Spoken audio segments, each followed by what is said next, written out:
ট্রেনের নিত্যযাত্রী হনুমানজি খড়গপুর হাটিয়া প্যাসেঞ্জারে পবনপুত্রে যাতায়াত ভাইরাল হয়েছে।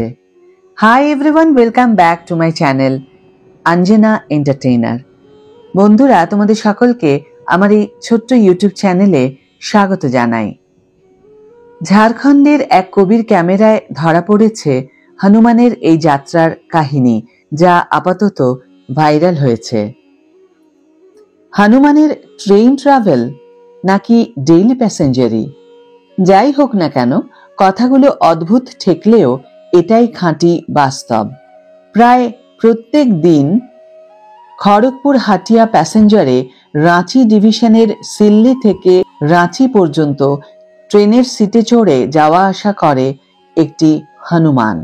সিল্লি থেকে রাঁচি যাওয়ার পথে প্রায় 53 কিলোমিটার রোজ যাতায়াত করে পবনপুত্র।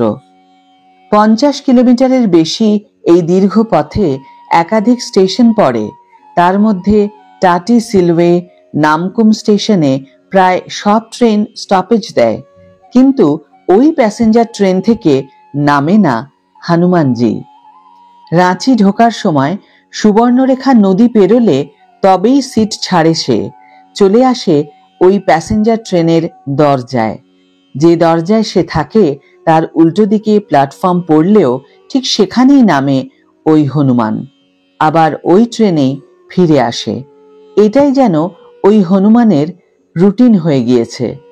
তার এই ট্রেনে ডেইলি প্যাসেঞ্জারির একটি ভিডিও রীতিমতো এখন ভাইরাল হয়েছে।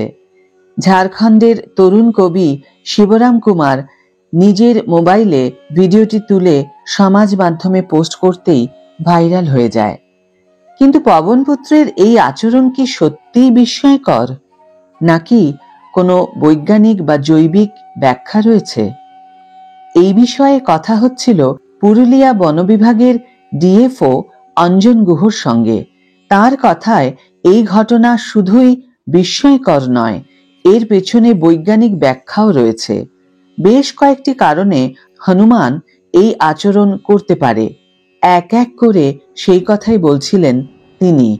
প্রথমত, হনুমান বাঁদরের মতো বন্য প্রাণে মেমোরি ইমপ্রিন্টিং অর্থাৎ মনে রাখার বিষয়টি জোরালো হয়।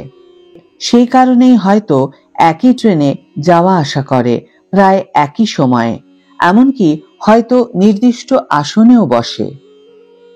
রোজ ট্রেনের একই সিটে যাতায়াত করে এই হনুমানটি।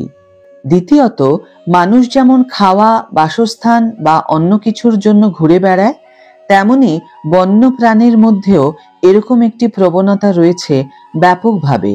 ওই হনুমান নির্দিষ্ট কোনো জায়গাতে গিয়ে কোনো খাবার পায়, বা সেখানকার জল হয়তো তার খুব পছন্দের, অথবা কোনো পরিচিত জনের সঙ্গে তার দেখা হয়, এমন কিছু বিষয় রয়েছে যেখানে তার আকর্ষণের কেন্দ্র। তৃতীয়ত, হনুমান বা বাঁদরের মস্তিষ্ক অনেকটাই মানুষের মতো, তারা বড্ড মানুষ ঘেঁষা হয়, সেই সঙ্গে যাতায়াতে তারা নিরাপদ মনে করে। চতুর্থত, এই ধরনের বন্য প্রাণ ভীষণ অনুকরণ প্রিয় হয়, মানুষজনের নকল করে। মানুষজন যেমন ট্রেনে উঠছে, সিটে বসছে, তেমনি তা দেখে হনুমানটিও ট্রেনে ওঠে এবং মানুষের মতো বসে পড়ে।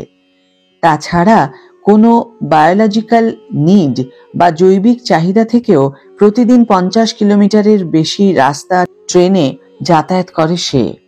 তরুণ কবি বলছিলেন, এমন ঘটনা আমি কোনোদিন শুনিনি, দেখিও নি। আমি সম্প্রতি খড়গপুর হাটিয়া ট্রেনে রাঁচি যাচ্ছিলাম।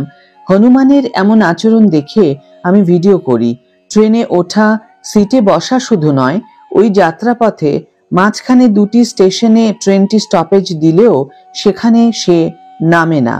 রাঁচি ঢোকার আগে বসার আসন থেকে সোজা দরজার কাছে গিয়ে বিপরীত দিকে প্ল্যাটফর্ম পড়লে সেখানেই নামে। এই হনুমান ফি দিন সিল্লি থেকে ওই ট্রেনের সময় অনুযায়ী সকাল 10:50 ট্রেনে চড়ার জন্য যেন প্রস্তুত থাকে। বেলা 12টা নাগাদ ওই ট্রেন পৌঁছয় রাঁচি। আবার যখন বিকেল বেলায় 3:30 নাগাদ ওই ট্রেন ছাড়ে, তখন আবার রাঁচি স্টেশনে ওই হনুমান ট্রেনে চড়ে বসে, 4:30 সময় আবার সিল্লিতে নেমে যায়। রাঁচি ঢোকার সময় সুবর্ণরেখা নদী পেরোলে তবেই সিট ছেড়ে সে দরজায় আসে। একই কথা বলছেন ওই 2 স্টেশনের হকাররাও। হনুমানের এই যাত্রীসুলভ আচরণে নানান মন্তব্য করছেন নানান জনে।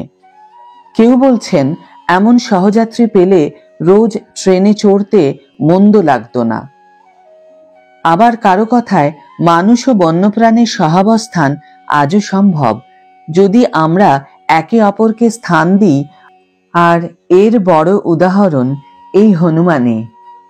আজকের ভিডিও এখানেই শেষ করছি বন্ধুরা।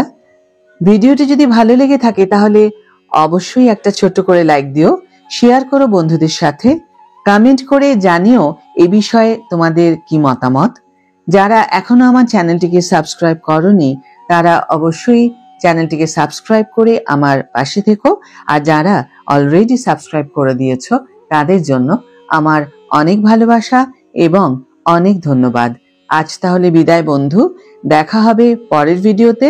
ভালো থেকো, সুস্থ থেকো, সঙ্গে থেকো। জয় হনুমান, জয় শ্রীরাম।